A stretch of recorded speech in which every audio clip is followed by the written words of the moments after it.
قل هو اللہ احد۔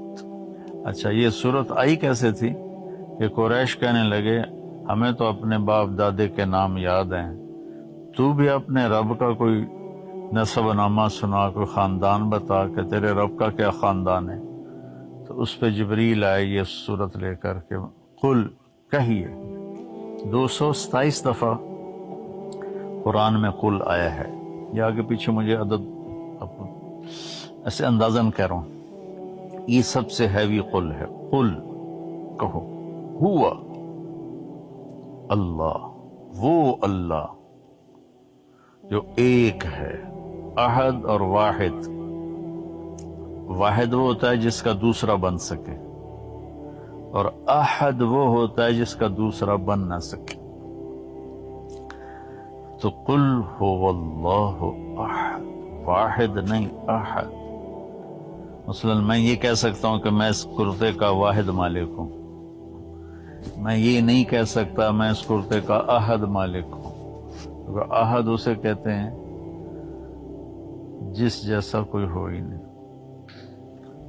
اچھا، فرد ہے، کوئی رشتہ کوئی نہیں، اللہ الصمد، اس کا کوئی رشتہ کوئی نہیں، سب سے بے نیاز ہے۔ جگہ دیکھو، ہم سب جگہ میں بیٹھے نا، تو وہ کہتا ہے لا یحویہ مقام ولا یشتمل علیہ زمان، کہ تمہارا رب جگہ سے بھی پاک ہے، سبحان اللہ، کیونکہ جگہ تو مخلوق ہے اور وہ خالق ہے، خالق مخلوق میں کیسے آئے گا؟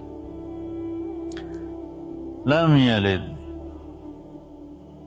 کسی کا باپ نہیں، لم یولد، کسی کا بیٹا نہیں، وَلَمْ يَكُنْ لَهُ كُفُوًا أَحَدٌ، پھر آ کے ضرب لگائی، کوئی ایسا ہے تو دکھا دو۔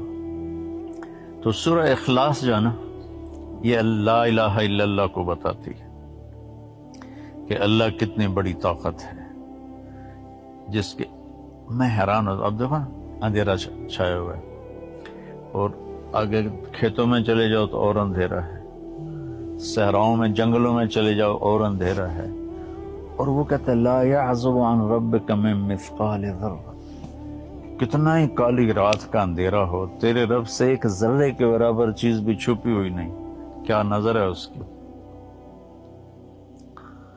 ساری دنیا کے جن اور انسان، مرد عورت، بوڑھے جوان، عرب عجم، چھوٹے بڑے، بیمار صحت مند، اللہ تعالیٰ کہتا ہے اکٹھے ہو جاؤ، مانگو۔